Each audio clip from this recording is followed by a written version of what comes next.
Chairman Korangi town Mohammad Naeem Sheikh ने Latif park में karate competition में शिरकत की और चेयरमैन कोरंगी टाउन मोहम्मद नईम शेख ने कराटे मुकाबले में कामयाब हासिल करने वाले खिलाड़ियों में इनामात भी तकसीम कर डाले और इनकी खुलकर हौसला अफजाई की। इस मौके पर कोऑर्डिनेटर मोइजुद्दीन, सदर पीपल्स लेबर जिला कोरंगी अदनान हबीब, पीपल्स यूथ के PS95 के सदर वकार लोधी मोहम्मद उबैद और दीगर अहदेदारान ने भी शिरकत की। चेयरमैन कोरंगी टाउन मोहम्मद नईम शेख ने कहा कि कराटे एक ऐसा खेल है जो नौजवानों को जिस्मानी और ज़हनी तौर पर मजबूत बनाता है। इस खेल में नौजवानों को अपनी हिफाजत के लिए भी तरबियत मिलती है। चेयरमैन कोरंगी टाउन मोहम्मद नईम शेख ने मजीद कहा कि कोरंगी टाउन की इंतजामिया नौजवानों को खेल की सहूलियात फराहम करने के लिए हर मुमकिन इक़दाम करती चली आ रही है।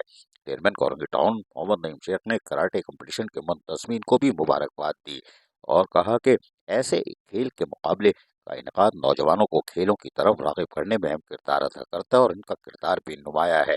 यकीनी तौर पर महकमा इत्तलात व ताल्लुकात आम्मा कोरंगी टाउन ने बड़ी मेहनत से बल्दियाती ब्यूटी पार्लर से तैयार करदा मुहिम यानी वीडियो मीडिया को जारी की। ये भी ज़बरदस्त काम है कि इनका तजर्बा बता रहा है ये बहुत काबिल है। कोई बात नहीं, लेकिन मोहम्मद नईम शेख ने आज जिस तरह हौसला अफजाई की है ये काबिल कदर है कि उन नौजवानों को इसी तरफ राग़िब करना ज़रूरी है। अजीज़ आरिफ, KBS बल्दियाती न्यूज़, कराची।